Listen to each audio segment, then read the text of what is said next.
Okay, flags register. Called E-flags, also the shorthand for it is EFL. It is, again, a 32-bit register.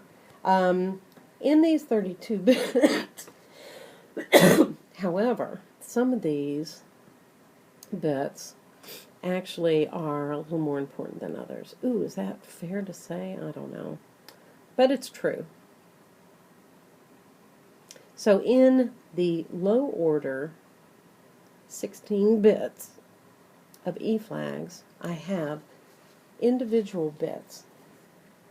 So let's put bit, mnemonic, and then we'll talk about usage. Bit 0 is going to be our carry flag. Carry flag. If the immediately preceding arithmetic operation resulted in a carryout beyond the fixed length, the carry flag will be set. Otherwise, it will be cleared. Okay? Bit 2, we'll use it a little bit, not much, is the parity flag. Machines will store things in either even or odd parity. So the parity flag will be set or cleared so that every bit or byte that's transmitted, for example, has the parity that the machine has set as its default.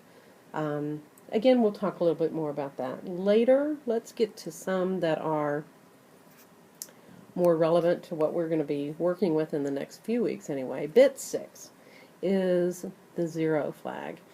If the immediately preceding operation resulted in a 0, the 0 flag will be set. If it didn't, it'll be cleared, or 0. Bit 7 is the sign flag. If the result of the immediately preceding arithmetic instruction is positive, the sign flag will be cleared. If it's negative, it will be set. Bit 10, direction flag. Ooh, can I tell you we're just going to wait until chapter 8 on that one? Bit 11 is overflow, or perhaps more correctly, signed overflow. So, if, again, when I'm adding two values together, if the result of the immediately preceding operation resulted in signed overflow, then bit 11 will be set. Okay? Let me give you a little bit prettier picture of what this looks like. And then we'll do some examples. Kind of pull everything together. We'll do a lot more of these examples when we're in class. Okay? All right. What are the results in EAX and E-flags when the following instruction is executed? A couple of things let's notice right off the bat. First of all, my destination is EAX, so it's a register. When I say 98 here, I haven't put a B or an H or anything behind it. So when I don't indicate it, the machine will assume that that's a decimal value. Okay? So EAX, before we go, is this value. We're adding the decimal value 98 to it. The destination is a 32-bit register, so this is going to be a 32-bit add. Okay? So what I'm going to add together is EAX and that value. Let's just do that right now. 002D FF A0 plus 98. Okay, let's just do a little bit of our math right here. 98. 16 goes into 98. 6 times with 2 left over. 0, 6. So this is going to be 62. As a 32-bit number, it's going to look like this. Okay, add these together, and I get 2, 10 plus 6 is 16, 16, 16. D is 13 plus 1 is 14, or E, 2 is 2 plus 0 is 2, sorry. All right, so guess what? That is my 32-bit result. So let's go step at a time. Did I have a carryout beyond the fixed length? Did I have a carryout somewhere here? I did not. So the carry flag is going to be cleared. Oh, let's put this in here. 0,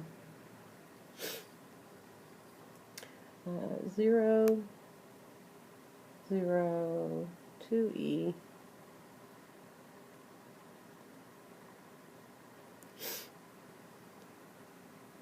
Okay.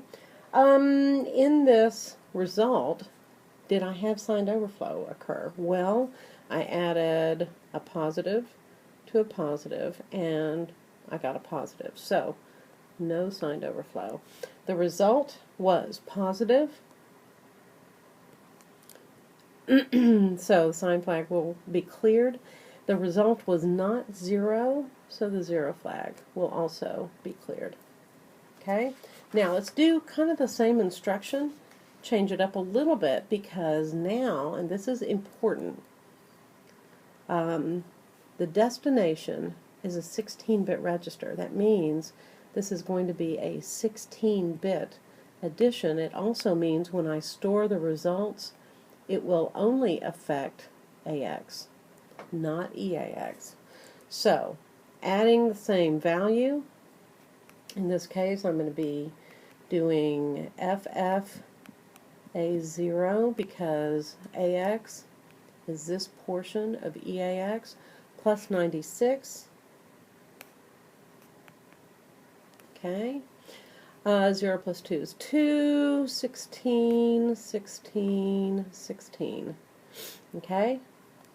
In this value right here is going to replace AX. Okay?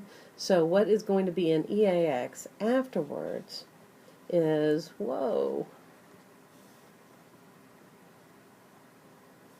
it's going to be 0, 0, 2D, that high order part is not changed, and 0, 0, 0, 2, because that was the result that we just got. Okay? Alright. Now, one thing, notice that this carryout that we had is not reflected right here as it was in the 32-bit edition. That is because this is a 16-bit edition. Okay? So based on the results of this 16-bit edition, did I have a carryout beyond the fixed length? Yes, I did. So that will be set. Signed overflow. I added a negative to a positive. In that case, when I add those, I will never have signed overflow. The sign flag of my result, it's positive, so the sign flag will be cleared. It's non-zero, so the sign flag will be cleared. Alright, let's do one more of these.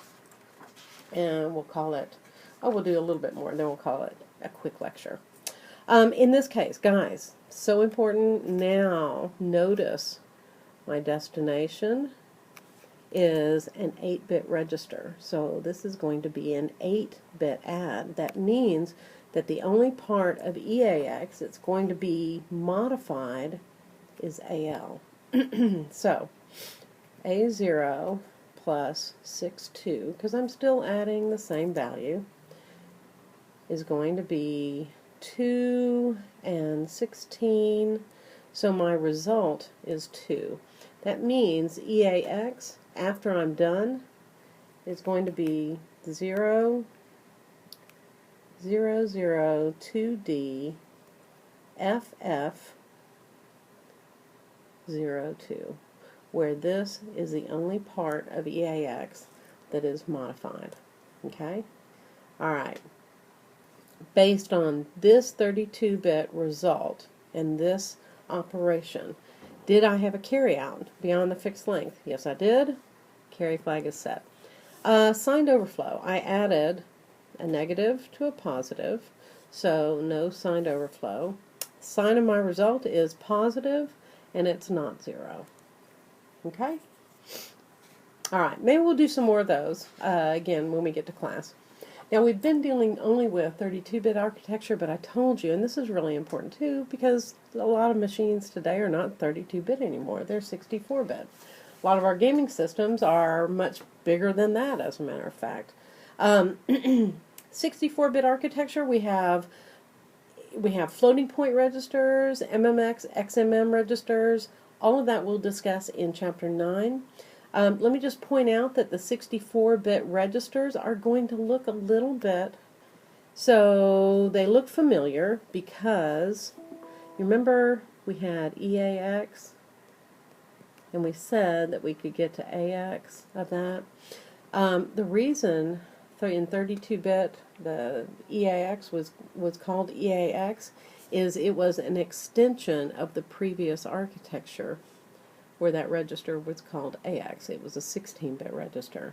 When we went from 32-bit to 64-bit, they had to do something else. Why R? I have no idea. Maybe I'll look at that. Maybe we'll play with that a little bit. But anyway, I still have the same for general purpose registers.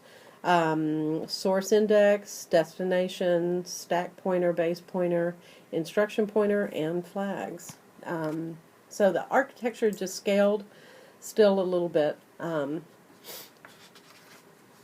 Here, I think what I'm going to do, and this is the last thing we're going to talk about for next week.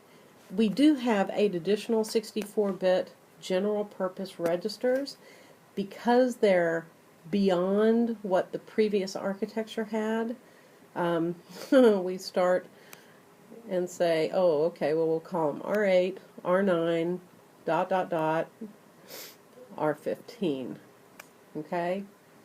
Low order, double word, I can get to it and call it R8D.